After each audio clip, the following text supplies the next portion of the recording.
Denver's citywide sidewalk repair odyssey is 1 year old.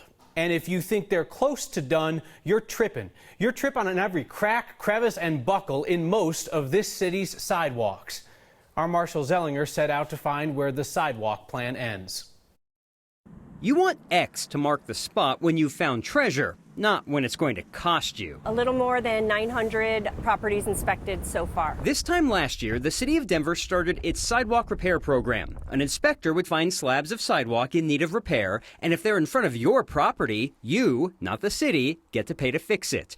Of the 10,000 properties in the first area of the city to be inspected, the city has only looked at 925. And 3 out of 4 need repair. We divided the city up into 11 regions with the goal of getting through one region per year. We are still in the first region, in the first section. Yeah, the program is still in the same area it started last year. This is Region 1, Cap Hill, 9 News, Cheeseman Park, and City Park. But there are 3 sections to Region 1. The program is still on the first section, the 9 News Cap Hill area. We chose the most difficult region in Region 1.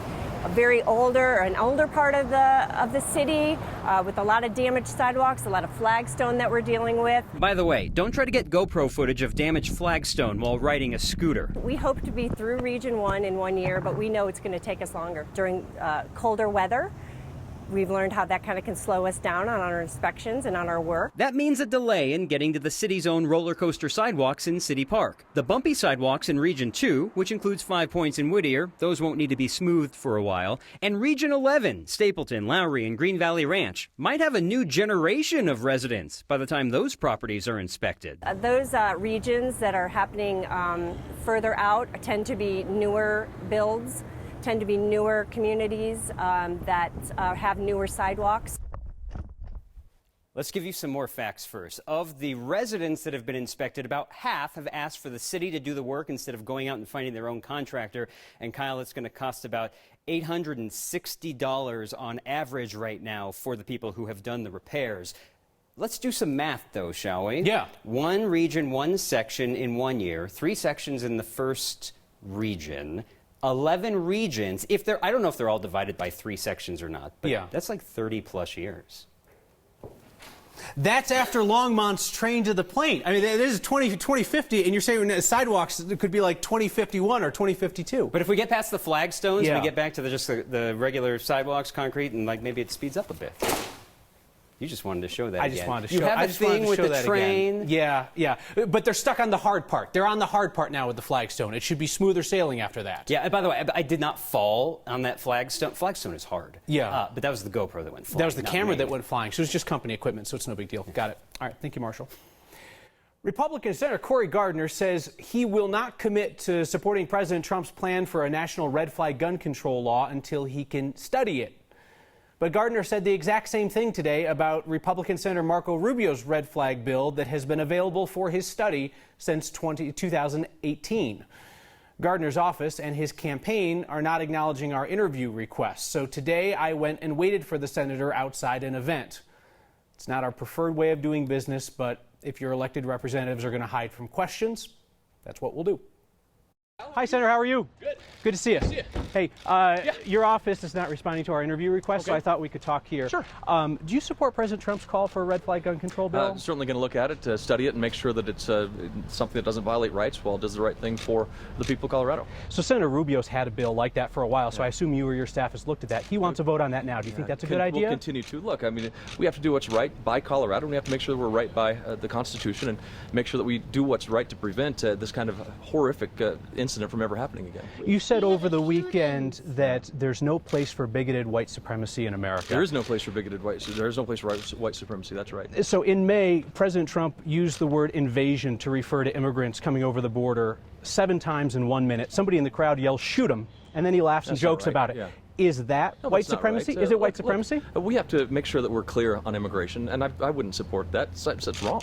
But we have to make sure that we have an immigration policy that works, and that's what we've been talking about in Colorado. We'll be continuing those conversations in Colorado and throughout this country. Look, I think if we have an immigration policy that works, most Americans are going to agree with almost all of it, but we have to have those conversations, and that's why a year ago, Senator Bennett and I and others brought a bill before the Senate that came 54 votes, 6 votes shy away from passing. We have to continue that work. So, is the issue at the border an invasion, as the president says, or is it a humanitarian crisis? This is a humanitarian crisis, and in fact, I was disappointed that months ago humanitarian relief wasn't made available at the border. I'm glad that it has been now, but we have to solve this problem. You declined to say whether you thought the president's tweets directed at congresswomen of color were racist. Well, I disagree with those tweets. I disagree. You said that, but you refused to say whether they were racist. So I disagree with them. Let me ask you this, okay? If one of your kids had told one of their black, brown, or Muslim classmates to go back where they came from, what would you say to them? Because this is a family issue. This is a human issue. Before you start talking about my kids, which is weird, I would just say this. I'm going to do what's right by the people of Colorado, and I have and will continue to make my voice heard. So if a member of your staff told a black, brown, or Muslim American to go back where they came from, they would never do that. And I disagree with that, Kyle, and I hope I've answered your question. You can watch my full unedited conversation with Senator Gardner start to finish on the next YouTube channel. That's also where you can see our discussions with a half dozen of the senator's Democratic challengers. I hope that Senator Gardner is going to take us up on our offer. I repeated it to him in person today to sit down and have a less hurried conversation.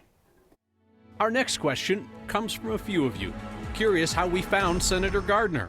People wondering why this public event didn't seem to have been, well, publicized. Nikki, Tracy, Colin, Dolores, Phil, and James asked questions similar to Roger, who tweeted, "Any word on why Senator Gardner shows up in an area hospital without formally telling the public so that we can attend?" Senator Gardner's event at Lutheran Medical Center in Wheat Ridge was public, if you could figure out that it was happening. We got a tip, but could find no public record of it. We confirmed the event by calling the hospital. The organizer says the event, which focused on veterans issues, had been advertised through veterans circles and by word of mouth. Most in the sparse crowd were not veterans.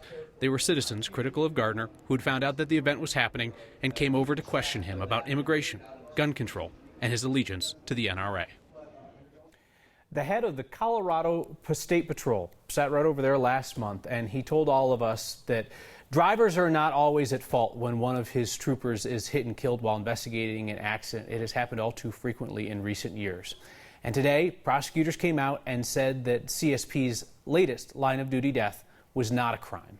Trooper William Modane was hit and killed while he was investigating a crash on I-70 just west of Deer Trail. Prosecutors say that Modane was in the left lane when a truck moved over to the left, trying to give space to patrol cars on the right. That's the state law. That's what you're supposed to do. You're supposed to move left if they're on the right. Trooper Modane was in the left lane, though. He was wearing a yellow reflective vest at the time of the crash. The truck driver involved stayed on the scene. CSP said he was not impaired. He voluntarily gave a blood sample, and he also gave up his cell phone for analysis, which showed that he was not using that phone at the time of the crash. Denver is dotted with used needles, unsafe souvenirs of the opioid crisis. You can even find them right around the Capitol building. Legislators have told us that. And they're also in parks and alleys and sidewalks. Our Anusha Roy looks at what the data tells us about where people are really using and then leaving those needles behind. The opioid crisis started coming out of the shadows in a big way recently. But what's been in the open for a long time are needles. It's a common misnomer to use the toilet as a disposal site. Alicia Cardenas says it's gotten to the point she's willing to open up her tattoo parlor on Broadway to more than just customers. You are a user and you need to dispose of a needle, that your local tattoo shop is a great place to drop off needles. We have them at our stations because we use them for tattoo needles. The city set up 7 spots around downtown to take in needles used for medicine or drugs. These spots include the library, art museum, and Lindsay Flanagan Courthouse. In 2017, the city collected more than 81,000 syringes. In 2018, that number jumped to more than 144,000 collected in sharp containers in restrooms or by staff picking them up. It's kind of frightening on the one hand that there's this much of a problem. But drug addiction expert Dr. Rob Valek also sees a silver lining. That, hey, people are willing to use these kinds of facilities, not share needles or syringes if they have alternatives. It also means fewer needles in public. The city says between 2017 and 18, its workers picked up roughly 12,000 syringes in the public right away. That includes streets, alleys, parks, and gutters, nowhere near the number collected at the city building. Part of the city's response to the opioid crisis was putting in 4 kiosks like this one in Governor's Park that people can access at any time of day or night. The small businesses like myself are left to deal with people coming in off the street needing to use public restrooms. That's what Cardenas is looking for, along with safe disposal sites closer to her business. But the city says they're waiting to see how much the kiosks are used before expanding the program. So the city just finished installing those kiosks in May. Say they're about half full, but they're not going to empty them until the end of the year. So they're not totally sure yet, Kyle, if it's filled with needles versus trash. And that's where they're going to see how well people are actually using it. When we say empty them, they empty the used needles into what exactly? Yeah, so what they'll do is they'll take the used needles, of course, as safely as possible, and then they destroy it. They treat it like medical waste. The idea is so that it never ends up in a landfill, because you don't want workers sorting through that either. Sure, just like needles coming out of a hospital or a nursing home. Same treatment. All right, thank you, Nusha. As a kid, you don't really see it, but as you grow older, you see that color is real and like that people are treated differently because of that. Young Coloradans give us a glimpse into their lives following the deadliest attack against Latinos in modern American history. But I just try to keep it to myself to not make a big old deal, and so people won't think double about it. Let's do some listening next.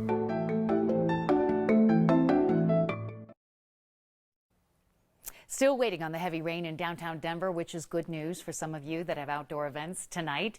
And maybe you're going to be out and about early tomorrow morning. These storms will linger overnight for many areas. Still dry here, but heavy rain continues south of the city. And it's been a cooler day as well. Our high at 84, below the average of 89. Tracking severe storms south of Castle Rock through Colorado Springs out to Lyman. Isolated tornadoes, hail, damaging wind, and the flood threat growing between Colorado Springs and Pueblo as these storms rotate over high pressure, which is centered in Texas, back over the urban corridor and out. We'll see a repeat performance tomorrow afternoon, so plan for rain. It's going to be widely scattered, but if one of those storms moves overhead, the rain will be heavy. And lightning and thunder along with these storms between now and about 9 o'clock, and then we'll see some clearing. Partly sunny, 88 on Friday. Temperatures comfortable for the weekend, a little warmer and drier heading into early next week. And again, check out the new and improved 9 News weather app, the interactive radar, very handy with changing weather conditions like we've seen today. Kathy, thank you. You hear Americans say that they're scared of mass shootings, statistically rare, but very frightening random acts of violence. Let's be honest now. That attack in El Paso was not random. It targeted Latinos specifically. So today we asked young people of color in Denver how they feel, given the words and the violence that's aimed at them. Okay, my name is Diana Jaramillo. My name's Alfonso Serna Sanchez. My name is Amy Serna Sanchez. I'm Ernie Zamora. I'm Antonio Zamora. How do I feel in public? I mean, for the most part in public, I feel fine. But that probably also has to do with, like, I'm lighter skinned than the rest of my family. I definitely, like, alone in public, realize other things. Sometimes there's people that stare at you, sometimes there's not. For the most part, I feel pretty safe. Do you feel differently because of the current culture, rhetoric toward the Latino community? I feel like I do. As a kid, you don't really see it, but as you grow older, you see that color is real and like that people are treated differently because of that. It's not always fair. I don't. I feel like it's been the same since I've been growing up. I mean, lately, yeah, I feel kind of different about it because of everything that's been going on with, like, the immigrant children in cages and just things like that. That kind of, like, makes me really sad that they get that just because they were coming to look for freedom here, and they didn't get that.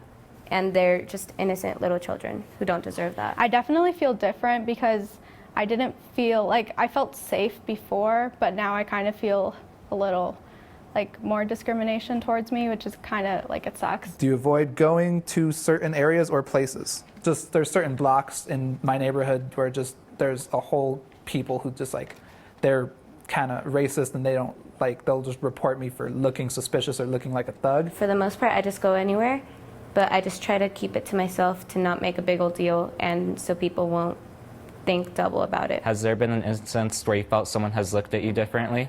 Whenever I go into like 7-Elevens or like a store that's like a convenience store, I always feel like I'm being like watched rather than other people for like stealing, because I don't know, that's like a stereotype. So whenever I go, I try not to like take backpacks with me or like go where they can't see me? Definitely. My stepdad is white and he's a male, so whenever I go out with him or my mom and my sister, we get a lot of stares, and a lot of people will like ask him direct questions regarding like our entire family, but they won't ever talk to my mom or my sister and I. At certain activities, since I'm usually the only Latina girl there, I just get stared at differently for the most part, and they treat me differently, they try to avoid me, but I'm just there doing my own thing. You know, I try to be nice. There's no need to be rude to the other people. We had more questions, they had more answers. Hear more of our conversation on the next YouTube channel. We want to keep this particular conversation going. We'd like to hear from you and your friends and neighbors and family. Email next@9news.com or use the hashtag HeyNext. The most Colorado thing we've seen today is a native who loves to share outdoor advice and good vibes. Shane Matson has been guiding work colleagues of Colorado's 14ers for 20 years, and he led dozens up Mount Huron this morning. Spends all summer preparing for the climbs and preparing a guide for the novices that he'll try to take to the top. He scouts the routes with his son, then built a custom plan to make sure that everybody has an incredible and safe time. Wonderful advice. It'll make you smile if you read it on the Next Facebook page. Connie writes in tonight, that was just pathetic to try and bring up Senator Gardner's kids. Whereas Steve says, I totally understood the analogy about Senator Gardner's children and what would happen if they asked a black or brown friend to go back to their own country. Kim did not like the fact that we interviewed a number of young people of color. She writes, why didn't you interview the real minorities? White people.